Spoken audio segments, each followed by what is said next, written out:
Alors, les téloméropathies, je pense que la plupart d'entre vous, vous êtes probablement hématologistes. Aujourd'hui, les téloméropathies, c'est une maladie constitutionnelle.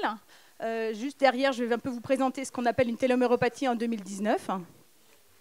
Heureusement, j'ai de la chance, Christine est passée juste avant moi pour vous parler de plein de termes. Je pense qu'ils n'étaient pas compliqués pour vous, mais en tout cas qui vous ont permis de rééclaircir vos données. Et puis du coup, ça va peut-être permettre, je vais répéter un certain nombre de termes, et j'espère que du coup, on est bien après le déjeuner, là, il n'y a pas de problème. Je vais essayer de vous faire un état des lieux des panels NGS et puis de l'approche exomique. Qu'est-ce que ça a pu apporter dans la compréhension des téloméropathies en diagnostic et en recherche, et puis voir si on peut se projeter sur des perspectives de whole genome et peut-être même de RNA sec pour nos pathologies. Alors les téloméropathies, c'est difficile si on devait même les définir. C'est pas si simple. Il n'y a pas vraiment, c'est pas qu'il n'y a pas de consensus, mais je pense que les gens des fois définissent des choses un peu différentes. Et dans la littérature, si vous vouliez chercher un peu des données, il y a pas mal de noms différents que vous pourriez trouver sur PubMed. Ça va aller du syndrome of telomere shortening, puisque juste derrière, si vous voyez ici. La représentation, en fait, c'est la taille des télomères en fonction de l'âge. Vous savez tous qu'en effet, les télomères ils diminuent avec le vieillissement. Et dans les pathologies de nos malades qui ont des mutations constitutionnelles des gènes de la maintenance des télomères, on va constater qu'ils ont des télomères plus courts que la population générale. Pendant longtemps, le seuil avait été mis à 1%. Donc les patients sont dans le 1% de ceux qui ont les télomères les plus courts. Et puis, cette valeur, ce seuil, a tendance à être revu principalement sur les générations un peu plus âgées. Une téloméropathie, parfois, mais on ne peut pas définir une téloméropathie de quelqu'un qui a une mutation dans un gène de la maintenance des télomères, parce qu'on a bien évoqué ce matin qu'il y a beaucoup de formes constitutionnelles pour lesquelles, malheureusement, on ne trouve pas toujours le gène en cause. Et puis, sur le spectre clinique, ce que vous connaissez probablement, on va avoir beaucoup de... c'est très hétérogène, avec ce que vous connaissez bien des aplasies médulaires, des pancytopénies, et la famille que je vous représente ici, avec, sur la première génération, un phénotype hépatique, sur la deuxième, de la fibrose et le phénotype hématologique qui apparaît, et pour finir, des aplasies médulaires. Alors, si on voulait vraiment bien vous en parler, mais aujourd'hui, on voulait parler de génomique, donc je n'ai pas refait tout le spectre clinique. Il y a énormément d'atteintes. Il y a des atteintes rénales, il y a des atteintes ophtalmologiques, des atteintes neurologiques, puisque finalement, ces patients qui ont des télomères plus courts font beaucoup de maladies des sujets plus âgés, en fait. Alors, ce matin, je pense que Christine l'avait très bien évoqué. Il y a toujours, en ce moment, c'est vrai qu'on vit une vraie période de transition, et je pense que s'il y a dans la salle d'autres biologistes moléculaires qui sont sur d'autres pathologies, on peut l'appliquer à tout le monde. C'est cette idée de, est-ce qu'on doit rester en panel NGS, est-ce qu'on doit faire de l'exome ? Et c'est très compliqué. On ne sait pas toujours très bien y répondre. Ça doit probablement dépendre de la pathologie pour laquelle on parle. Et si vous avez tout bien compris ce matin, la force du panel NGS, vous avez bien compris qu'on va avoir une très bonne couverture et une très bonne profondeur. Ce qui est malheureusement, même si les whole exome sequencing sont vraiment de meilleure qualité maintenant, on a quand même globalement des profondeurs qui sont moins importantes. Et du coup, pour le troisième critère que je vous ai listé, la recherche de CNV, les CNV, vous vous souvenez, en fait, c'est les délétions, les grandes délétions, par exemple, l'hétérozygote. Ça, malheureusement, les algorithmes se sont beaucoup améliorés sur les exomes. Il y a des papiers qui disent qu'ils trouvent les délétions en faisant du séquençage d'exomes, mais c'est quand même pas encore optimal. Et pour le moment, les panels de gènes restent meilleurs pour trouver les délétions hétérozygotes ou homozygotes. Bien sûr, si on s'intéresse au critère qui va être le nombre de cibles, le panel NGS, il est vraiment très très loin derrière le whole exome sequencing. Séquencer 30 000 gènes et en séquencer 30, 60, 100 ou 200, il n'y a pas photo.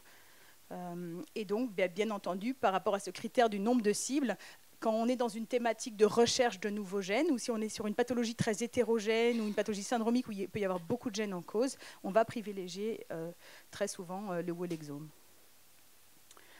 Alors, qu'est-ce que le séquençage d'exome a apporté dans le domaine des téloméropathies ? Au tout début, dans le cadre de la recherche, ça a été l'identification des nouveaux gènes.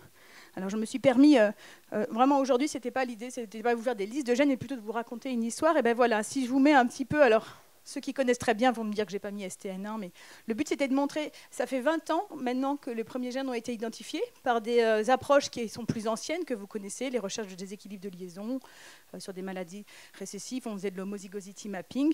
Et puis il y a eu quand même, à mon avis, une date phare un peu à partir de 2013 où les progrès en fait, de la technologie, le whole exome sequencing, a permis d'identifier les gènes en cause.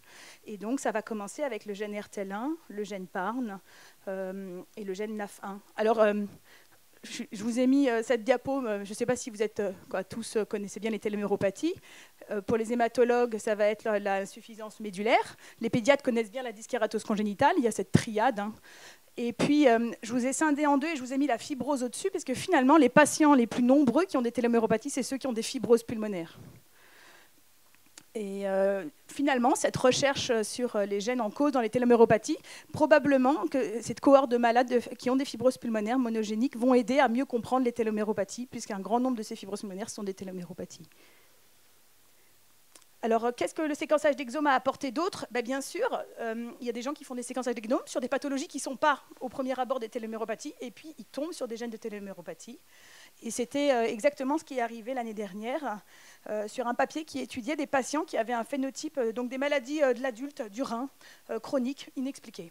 Ils avaient une cohorte de 92 malades, et ils rapportent dans ce journal de médecine interne qu'il y avait quand même, alors ce n'est pas 92 familles indépendantes, hein, ça faisait à peu près 5%, c'est quand même du coup pas si faible, il me semble, et qui, finalement, c'est une idée qui est assez nouvelle, mais qui est probablement juste, que les patients qui ont des téloméropathies, il faut rajouter un nouvel organe qui peut être touché, qui est le rein. Et dans ce papier, dans cette série, vous voyez, il y a une première famille avec 2 individus, le papa et la fille, et vous voyez avec des âges de survenue relativement précoces, le père a fait la maladie, donc rénale à 44 ans, et la fille à 23 ans. Et ce qui est vraiment intéressant surtout, c'est quand on s'interroge sur les autres atteintes qu'on peut trouver dans les téloméropathies. Et vous voyez, le papa a fait une fibrose pulmonaire, donc lung disease, qui est indiqué sur le cas K017. Et pour l'autre cas, hein, qui est tout seul, qui est la femme de 48 ans, vous voyez, il y a une anémie macrocytaire qui est indiquée, donc on peut éventuellement imaginer qu'il y a une atteinte hématologique chez cette patiente. Donc l'exome, dans ce cadre-là, donc c'est des gens qui ont fait des exomes pour essayer d'identifier les bases génétiques d'une autre maladie, qui tombent sur votre gène, et on comprend un peu mieux les bases génétiques des téloméropathies. Alors les limites, on l'a vraiment dit à plusieurs reprises et vous le savez déjà, ça va être des couvertures et des profondeurs imparfaites à plusieurs niveaux. Juste derrière, je vais vous illustrer, il y avait eu une étude qui avait publié des cas de DKC1 et ils ont montré les profondeurs, comme ça vous fera un petit rappel. On sait très bien que sur les exomes, par exemple, TERK est très mal couvert. TERK, vous vous souvenez peut-être, c'est la partie ARN de la télomérase. C'est très important, c'est juste un amplicon hein, en biologie moléculaire, mais il est indispensable. C'est 5% des téloméropathies. Et il n'est pas couvert dans l'exome.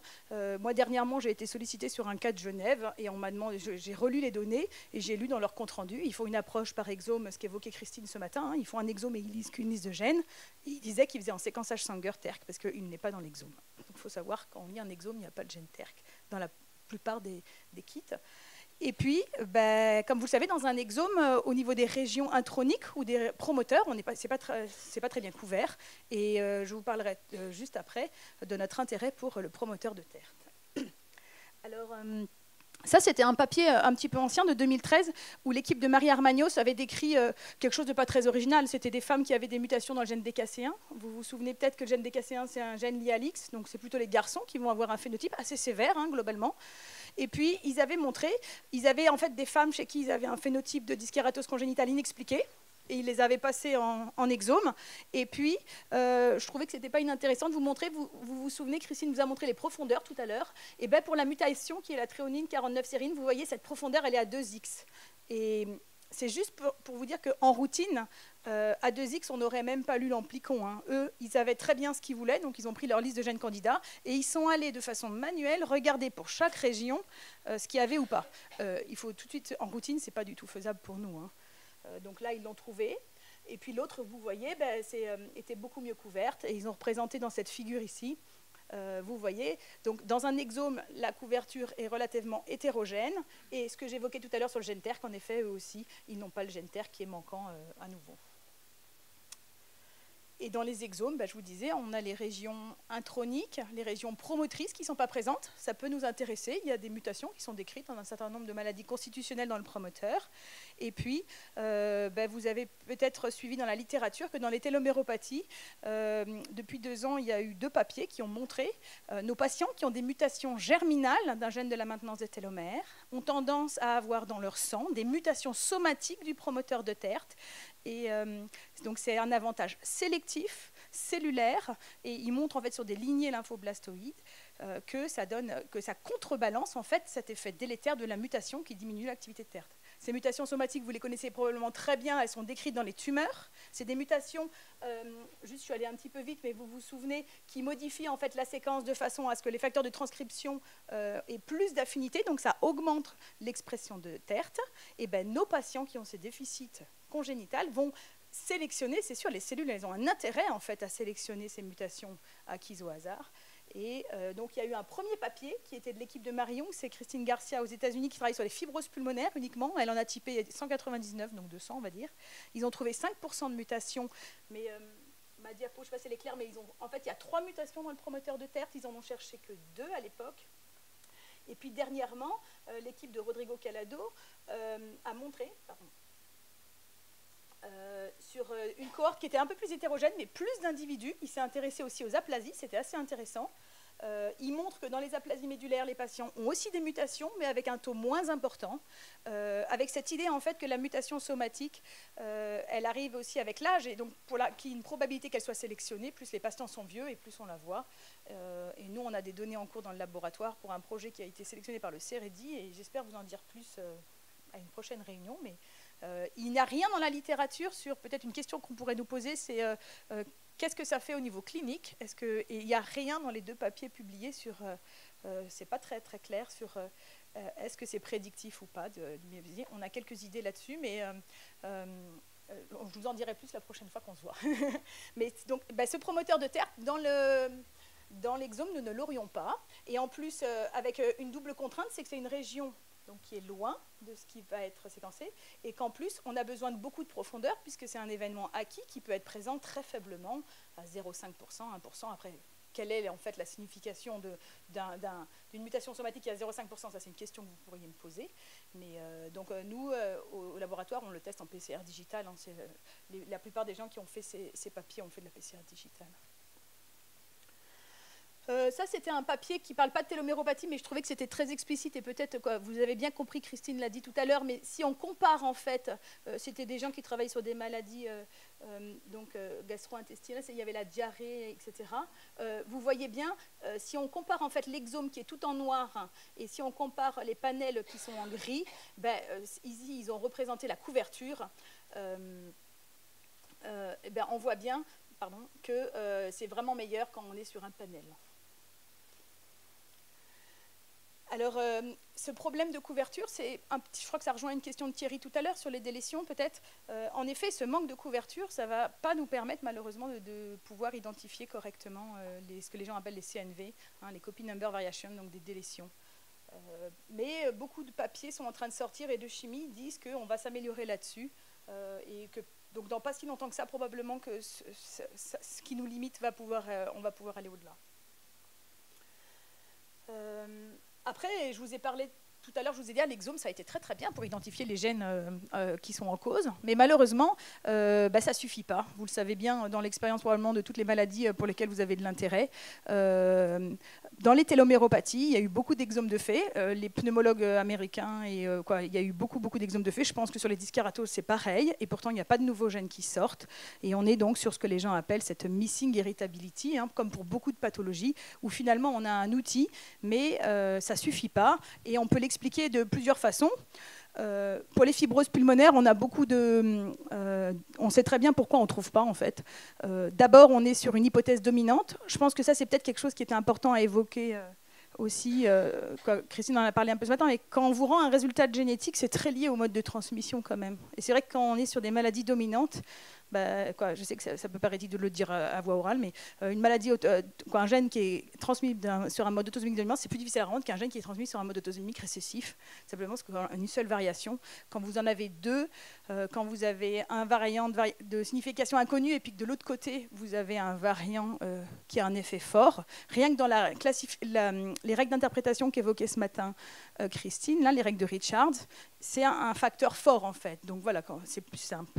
Alors nous, dans les fibroses pulmonaires, hein, tous les arbres en fait des familles inexpliquées suggèrent qu'à 85% c'est du mode dominant. Donc on cherche un variant dans les familles, variant qui doit être partagé, mais malheureusement on est sur une maladie qui est très sévère. Les gens ont médiane de survie à 3 ans qui est de 50%.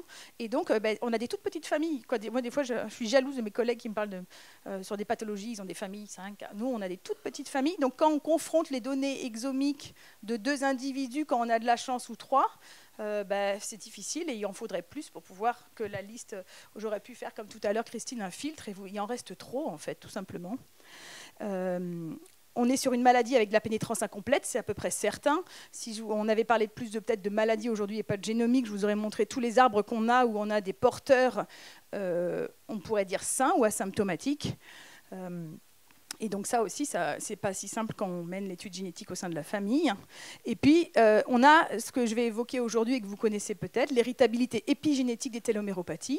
Je vous ai dit tout à l'heure que nos patients, ils ont des télomères plus courts. Et bien en fait, ils transmettent ces télomères plus courts aux générations suivantes. Et donc, je vais vous l'illustrer parce qu'il y avait eu un papier. Alors, attendez, je vais aller directement là. Ça, c'est l'équipe de Christine Garcia qui avait montré dans une famille qu'au début, ils ne trouvaient pas le gène en cause. Dans cette famille, vous voyez le cas index, il a une mutation du gène PARN. C'est un gène qui joue un rôle dans la maturation de l'ARN TERC. Ici, vous avez le cas index qui est donc de la génération 3, numéro 10, qui a une mutation de PARN. Et quand ils n'avaient pas encore trouvé la mutation de PARN, ils avaient donc, vous êtes d'accord, quand on cherche à identifier un gène dans une famille, on prend les ADN de tous les patients qui sont atteints, et puis on regarde ce qu'ils ont en commun. Et à l'époque, on calculait aussi encore des load scores, quand on le fait encore. Et là, vous voyez sur la génération 4, l'individu 2, qui est en 28 ici, il a une couleur rouge, car en fait, il a des télomères inférieurs au premier percentile. Donc, elle avait sélectionné ses patients sur une taille de télomère. Et pour vous faire une histoire courte, ce que vous pouvez voir ici, c'est qu'en choisissant cet individu qui avait des télomères courts, mais en fait, quand on connaît la fin de l'histoire, qui n'avait pas la mutation de PARN, quand ils ont étudié les données à la recherche d'un déséquilibre de liaison, ce que vous pouvez voir sur cette figure, vous voyez, si on rajoute l'individu, qui est la phénocopie, alors, qui est ici, du coup. Finalement, vous voyez, le plus haut load score qui est ici, il est là, et donc le locus de PARN est ici, et donc on passe à côté de PARN. Donc cette héritabilité juste épigénétique, elle biaise la recherche des gènes en cause, puisque vous allez mettre des individus qui ont peut-être des télomères courts. Il y a même des phénocopies qui ont été décrites avec des symptômes, que ce soit sur la fibrose pulmonaire ou hématologique.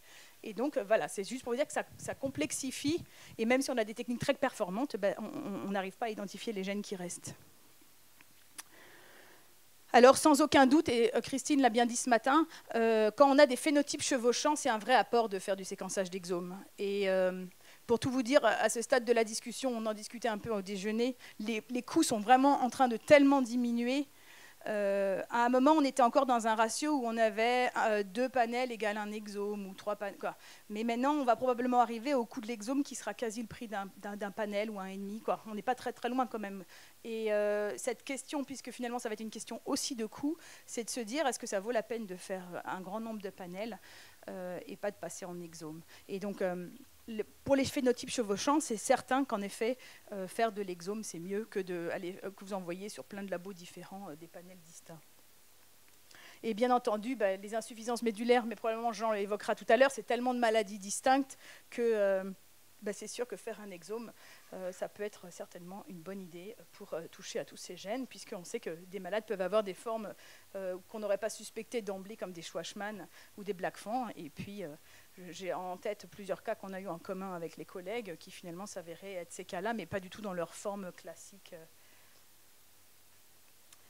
Voilà, donc on était sur l'idée que peut-être on irait vers un séquençage d'exome en diagnostic. C'est à peu près certain, et peut-être Christine a essayé de vous l'expliquer, mais vous savez bien que les moyens dans les laboratoires ne sont pas énormes. Et en effet, il y a des labos, la ville de Dijon, elle a décidé qu'elle faisait de l'exome pour toutes les pathologies.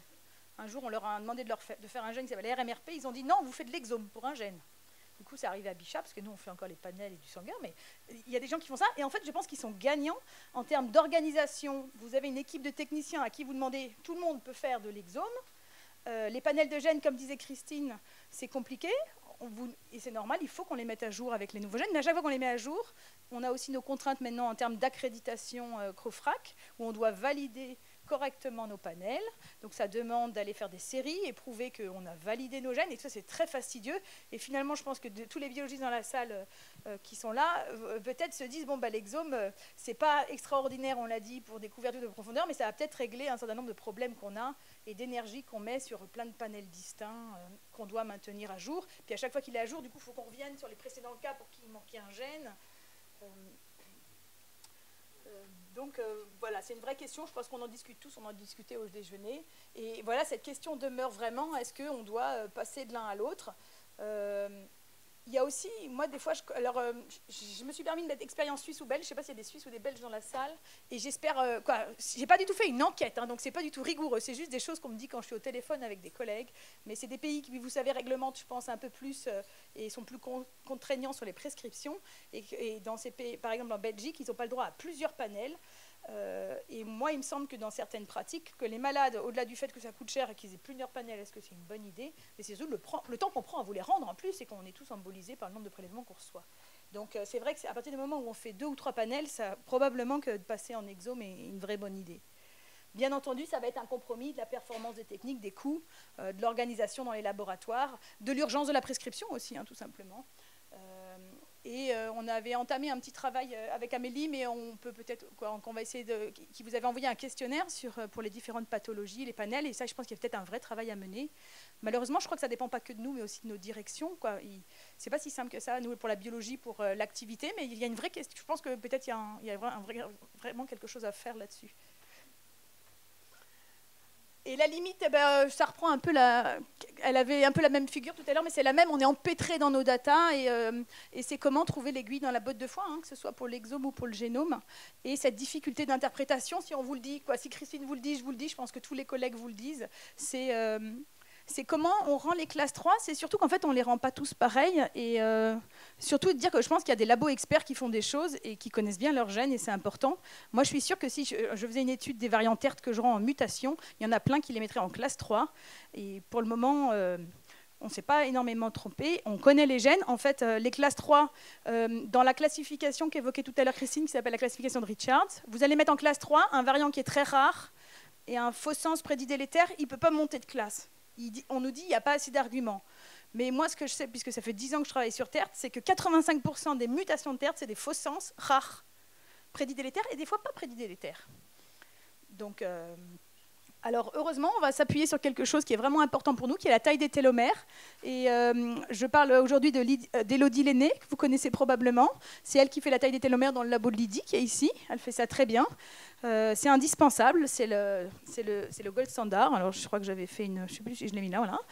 Elle a mis beaucoup de temps pour rassembler tous les témoins et pour le faire très bien. Pour nous, c'est un vrai. Je vais vous montrer, je vais vous illustrer qu'avec génomique, Sanger ou exome, si on n'a pas la taille des télomères, on n'aurait pas pu répondre aussi bien. Et ben, on avait eu cette famille et un cas assez typique, une aplasie d'un adolescent de 12 ans. Moelle hypoplasique, vous voyez, avec signe de dysmyélopoïèse. Il avait une taille des télomères raccourcie, et surtout dans son histoire, quand on demandait un petit peu au niveau des grands-parents ou des parents s'il y avait des signes, on nous rapportait que le grand-père maternel avait fait une fibrose pulmonaire. Donc on s'est dit bingo, ça va être un TERT qui passe par le père. Donc quand on a fait en fait le séquençage, j'ai rendu donc la variation faux sens, vous avez vu l'acide aspartique en asparagine en position 685, comme la mutation. Je vous l'ai mis en rouge, donc c'était un classe 4. Pour moi, ça faisait du sens. Il était transmis par la mère. Et puis, on avait demandé de faire la taille des télomères aux 2 parents. Alors, vous allez me dire, je n'ai pas parlé du truc vert. En effet, il y avait 2 variants de TERT. Le deuxième, il y avait un autre variant dans TERT que je n'avais pas retenu. Et je peux vous le dire maintenant dans un premier lieu, puisqu'en fait, il était exactement dans la configuration que j'ai évoquée tout à l'heure. Rare, mais prédit bénin. Quand on faisait les aliments de conservation, comme dont parlait Claire tout à l'heure, avec les aliments protéiques, il n'était pas du tout conservé. Et puis comme j'avais un autre variant délétère à côté, je m'étais dit, bon, ben, hop, exit pour le deuxième variant. Et ben, quand on a fait la taille des télomères au papa, on s'est rendu compte qu'il avait une taille des télomères raccourcie, et que le papa, c'était bien lui. Donc on aurait pu se demander si les variants étaient bialléliques ou pas, si c'était en 6 ou en trans. Donc c'est bien le papa qui transmet l'arginine 224 glycine.